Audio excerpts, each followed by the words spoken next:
Assalamualaikum warahmatullahi wabarakatuh. Nama saya Dewi Anggraini dengan nomor NIM 11970300010. Di sini saya akan memaparkan hasil dari review jurnal. Nah, jurnal yang saya review yaitu simulasi algoritma Monte Carlo dalam memprediksi hafalan Al-Quran untuk memenuhi tugas fisika komputasi lanjut. Simulasi atau pemodelan sebuah perangkat untuk melakukan uji coba dengan tujuan mendapatkan alternatif terbaik untuk mendukung pengambilan keputusan dalam menyelesaikan suatu permasalahan tertentu. Data yang digunakan adalah data masa lalu. Prediksi atau peramalan merupakan perkiraan yang dibuat dalam kuantitas yang tepat. Nah, untuk penerapan metode Monte Carlo merupakan sebuah algoritma dengan menggunakan random sampling untuk mendapatkan hasil numerik. Biasanya dilakukan simulasi berkali-kali untuk mendapatkan distribusi atau entitas probabilistik yang tidak diketahui dan didapat hasil prediksi. Algoritma Monte Carlo sendiri adalah algoritma atau perhitungan secara matematis untuk mensimulasikan berbagai perilaku sistem fisika dan matematika yang memungkinkan orang untuk menghitungkan risiko dan pendukung pengambilan keputusan dalam ketidakpastian. Dalam simulasi Monte Carlo, dibangun suatu model berdasarkan sistem yang sebenarnya. Setiap variabel dalam model tersebut memiliki nilai yang memiliki probabilitas yang berbeda, yang ditunjukkan oleh distribusi probabilitas atau biasa disebut dengan PDF dari setiap variabel. Ini adalah tahapan analisa simulasi Monte Carlo. Yang pertama itu mulai. Setelah itu mengidentifikasi data dengan cara mengelompokkan data atau menetapkan frekuensi atau jumlah santri yang menyetorkan hafalan Al-Quran kepada pembinanya. Kemudian hasil itu direkap setiap bulan pada 3 tahun terakhir. Selanjutnya yaitu menghitung dan menentukan distribusi probabilitas tiap-tiap variabel. Perhitungan distribusi di sini dilakukan pada tahun 2017 sampai 2019. Kemudian menghitung dan menentukan distribusi probabilitas kumulatif atau kemungkinan angka muncul untuk tiap-tiap variabel. Selanjutnya menentukan interval kemungkinan untuk bilangan acak setiap variabel. Digunakan sebagai perbandingan dari interval yang dipisahkan. Kemudian menetapkan angka acak atau random numbers, yaitu U, kemudian T, I, R0, dan mod S dengan rumus yang telah ditetapkan. Setelah itu, mengevaluasi prediksi Monte Carlo dengan cara membuat simulasi dari setiap percobaan.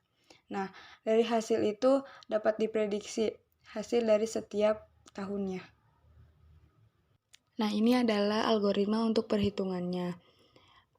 Pertama, mengidentifikasi data santri yang telah melakukan setoran hafalan. Setelah mengidentifikasi, menghitung distribusi probabilitas untuk menetapkan variabel-variabel tersebut. Nah, untuk rumus yang digunakan yaitu delta DP sama dengan delta JF dibagi TF. Selanjutnya, menghitung distribusi kumulatif untuk setiap variabel, yaitu caranya dengan menjumlahkan setiap angka distribusi probabilitas dengan nilai distribusi probabilitas sebelumnya. Untuk rumusnya atau persamaannya yaitu DK ke 1 sama dengan DP ke 1 tambah NDK ke N.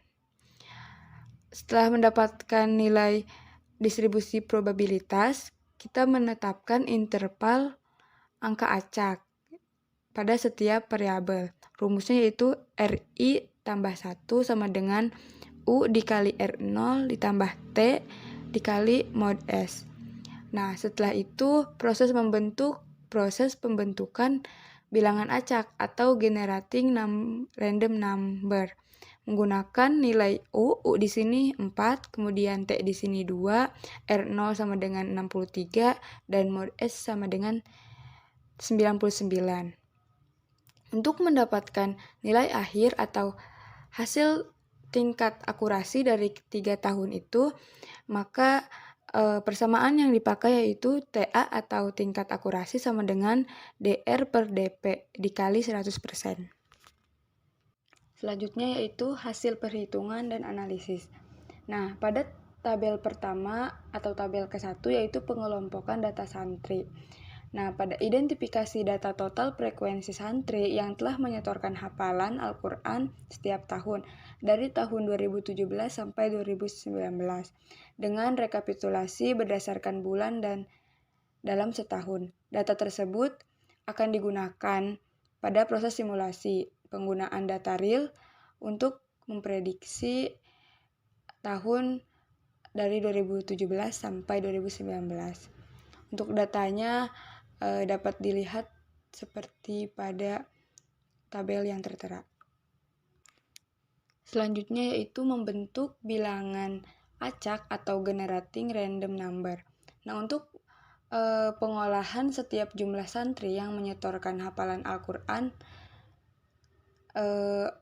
proses membentukan bilangan acak ini menggunakan nilai U, kemudian nilai T, nilai RO, kemudian nilai S dengan jumlah data santri berdasarkan 12 bulan dalam setiap tahun dari 3 tahun terakhir. Selanjutnya yaitu menghitung distribusi probabilitas. Untuk menetapkan variabel-variabel penting dengan membagi nilai tiap transaksi pada jumlah variabel dari keseluruhan transaksi. Nah, dari hasil ini didapatkan nilai dari probabilitas. Nah, untuk rumusnya itu seperti yang telah disebutkan tadi, yaitu delta DP sama dengan delta JF per TF, di mana DP adalah distribusi probabilitas, kemudian ZF adalah jumlah frekuensi. Nah, jumlah frekuensi ini seperti pada Januari 2017 ada 12 gitu. Kemudian untuk total TF adalah total dari setiap tahunnya, jadi dari 12 bulan. Kemudian, menghitung distribusi probabilitas kumulatif atau kemungkinan angka yang akan muncul. Nah, pada saat menghitung distribusi kumulatif untuk setiap variabel ini dengan cara menjumlahkan tiap angka distribusi probabilitas dengan nilai distribusi probabilitas sebelumnya.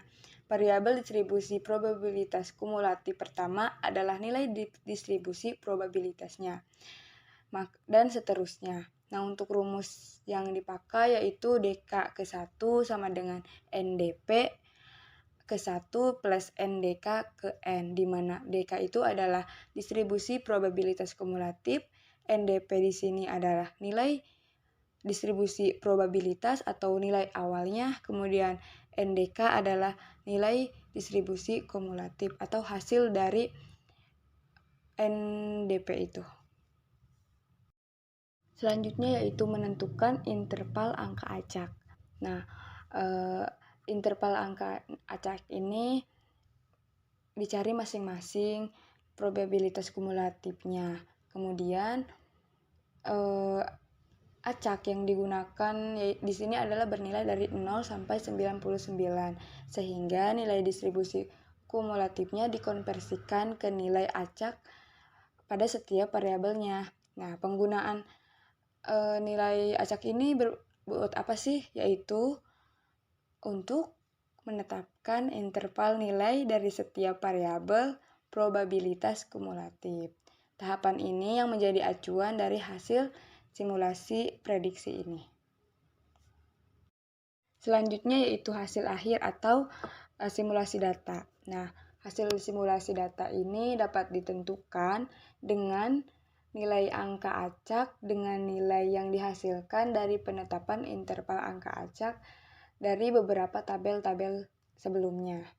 Nah, untuk menentukan jumlahnya itu, untuk menentukan tingkat akurasinya yaitu dengan TA sama dengan DR per DP dikali 100%, di mana TA itu adalah tingkat akurasi, kemudian DR adalah data real, dan DP adalah data prediksi. Seperti pada tabel 7 ini. Data realnya adalah 9 dan random nomornya 56, kemudian prediksinya adalah 11. Untuk presentasi akurasinya itu adalah 100% dan sebagainya. Nah, untuk rata-rata dari tahun 2019 ini yaitu 88. Selanjutnya yaitu tahapan terakhir. Nah, tahapan terakhir di sini adalah untuk memprediksi jumlah santri yang menyetorkan hafalan dengan menggunakan simulasi Monte Carlo. Nah, dari hasil ini diketahui bahwa tingkat akurasi menggunakan metode Monte Carlo dengan hasil simulasi yang terdapat pada tabel yaitu rata-rata untuk presentasi tahun 2018 adalah 84%, kemudian untuk rata-rata 2019 adalah 88%. Sehingga dengan penerapan metode Monte Carlo ini dapat dikatakan keberhasilannya cukup baik. Nah, untuk hasil ini diharapkan akan mempermudah untuk mengetahui cara pengambilan dan mempersiapkan keputusan yang tepat mengenai hafalan untuk para santri di tahun yang akan datang. Mungkin hanya itu saja yang dapat saya sampaikan, kurang lebihnya mohon maaf. Wassalamualaikum warahmatullahi wabarakatuh.